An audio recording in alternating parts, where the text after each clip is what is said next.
बनावं दर्शनाला केळीच्या पानाच्या फुलाच्या पालखी सजावली आणि केळीच्या पानाच्या फुलाच्या पालखी सजावली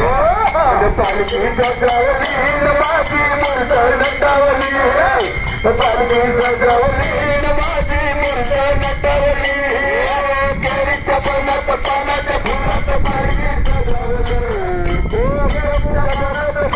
फुलाच्या पालखी सजावली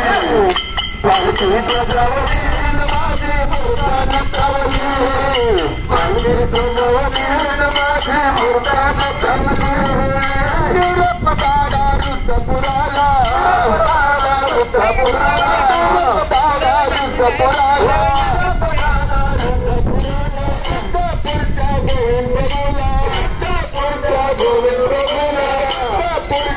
रुद्रपुराला गोविंद